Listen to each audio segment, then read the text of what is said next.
my experience of church was something dismal.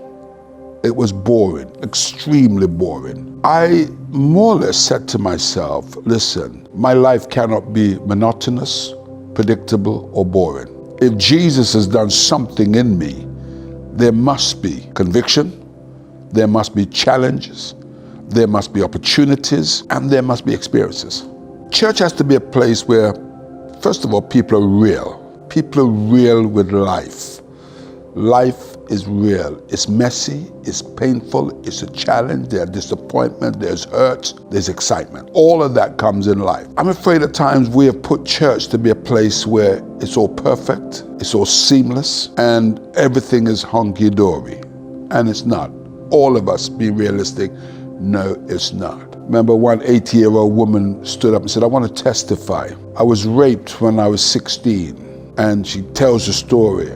And I said to myself, that's a real testimony. And she spoke. You could hear a pin drop. The minister didn't know what to do. You know, the church was nearly sort of, what do we do? Where do we go? But that was a real story. That woman did more than the preaching that I've heard for the last 4 months. It was real. It struck home. It says, in spite of her experience, she's still serving God. She's still loving God. She still has hope for the future. And she was willing to make herself vulnerable. I think church has to be a place where we're real, where we are willing to make our lives vulnerable, because we're saying to people, it's not all what you see. I have ups and downs. I go through dark times, challenging times, difficult times. However, it's making me stronger.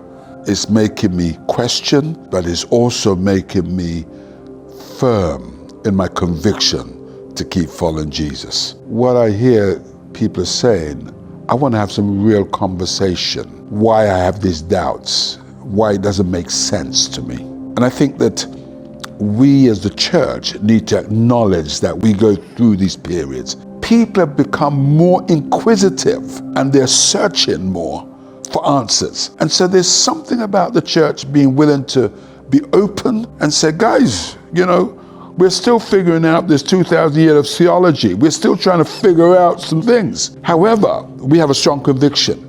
And however, we believe this passionately, but we are compassionate. We are loving, we are caring, and we do listen, and we do willing to engage. I think those things are real with people. One of the most fascinating things when I first discovered the fact that I'm a Christian, how comes no one ever told me this before? How come it's taken so long for me to discover Jesus? I had this picture of Jesus, you know, blonde hair, blue eye, manicured toenail, you know, with a long nightie on. And I'm thinking, wow, he's not like that. He's loving, he's caring, he's compassionate, he's reasonable. He's a deliverer. He gives strength and courage and excitement. It just seemed that the Jesus who met me in a nightclub, met me in the park, you know, met me in bed with my girlfriend, you know what I mean? Man, he's busy. You know, he's dynamic.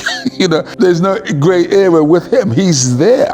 We are living in a very challenging world. The journey is unpredictable, and yet in the midst of it all, there is hope and there's faith.